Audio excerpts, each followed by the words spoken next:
University College London and the University of Winchester both revealed in Freedom of Information requests from the Daily Telegraph that they have chosen not to continue their membership of the gay and trans rights charity Stonewall's Diversity Champions programme. Others have also left, Channel 4, the Equalities Commission among them, after Stonewall was accused of, in the words of one critic, offences against equality law, women's rights and common sense.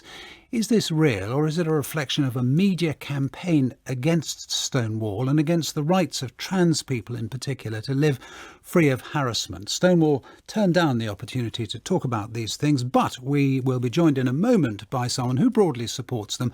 And first by Simon Fanshawe, who is a co-founder of Stonewall, is now a diversity consultant and author of The Power of Difference. Mr. Fanshawe, good morning. Hello. What in your view has gone wrong?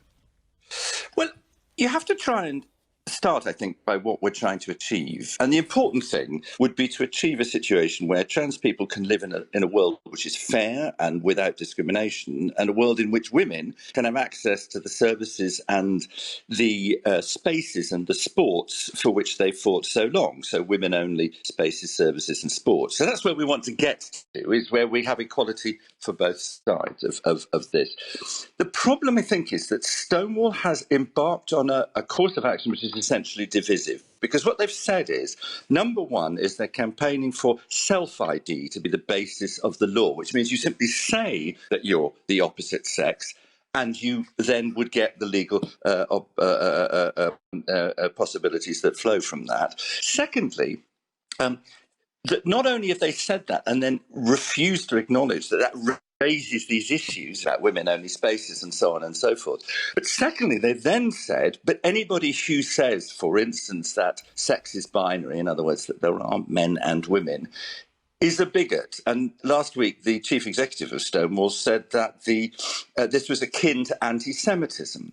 So the problem is that they've pursued a course of action which is divisive. It's dividing gay against gay, lesbian against lesbian, trans person against trans person. Off the back and though, so, just one final point, though, Justin, is that the reason these people are leaving the scheme is not because they don't want to treat trans people decently, not because they don't want to treat lesbians and gays decently in their companies and organisations, but because the advice that Stonewall is giving is the advice they want the law to be, not the law as it is. So they're damaging their credibility, but worse than that, they're giving advice which divides people against each other within these organisations, and that's not what employers want. To which Stonewall might reply, number one, the number of women who are harmed by transsexual people is tiny, tiny, tiny, and the amount of attention we give to it is huge, and that tells you something.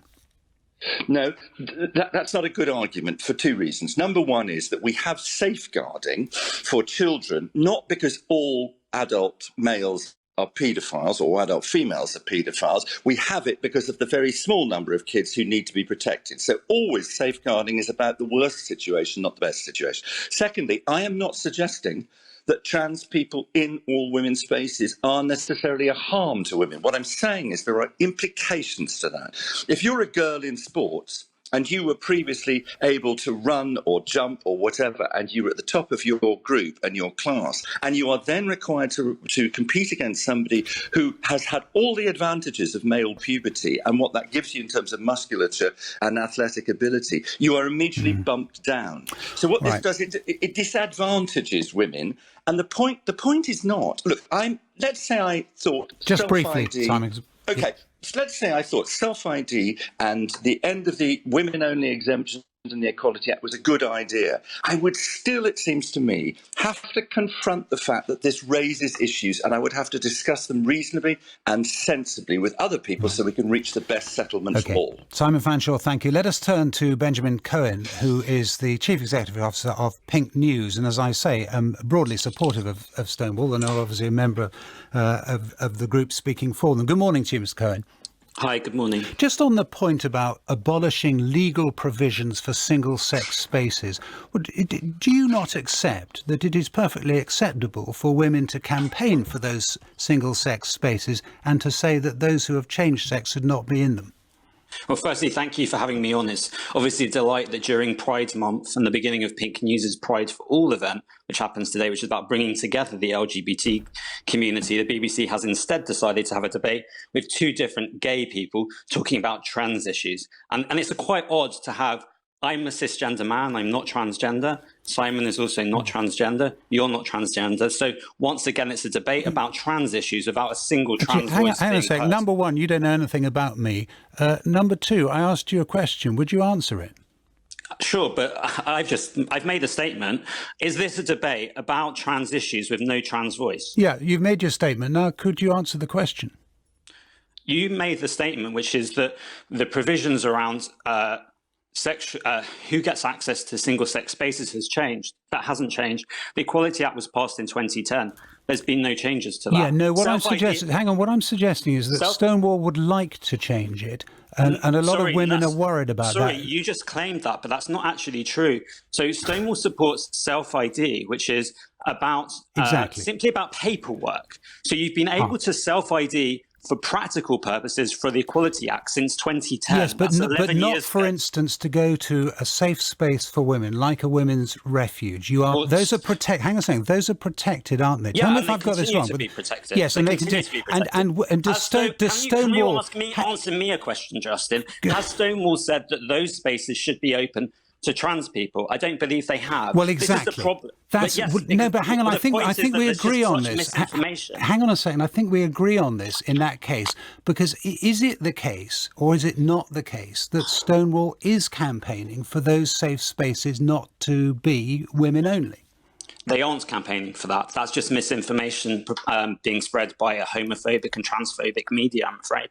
And when the boss of Stonewall compares people who believe in the immutability of sex, of biological sex, with anti-Semites, what are we to make of that? Well, that was an interview with the BBC, and you're quoting something that she didn't actually say. But of course, that doesn't matter because, of course, that's a good headline. What she did was she described different forms of hate speech.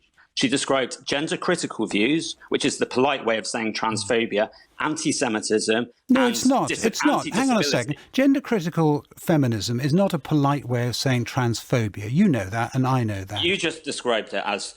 Sorry. Let me just clarify.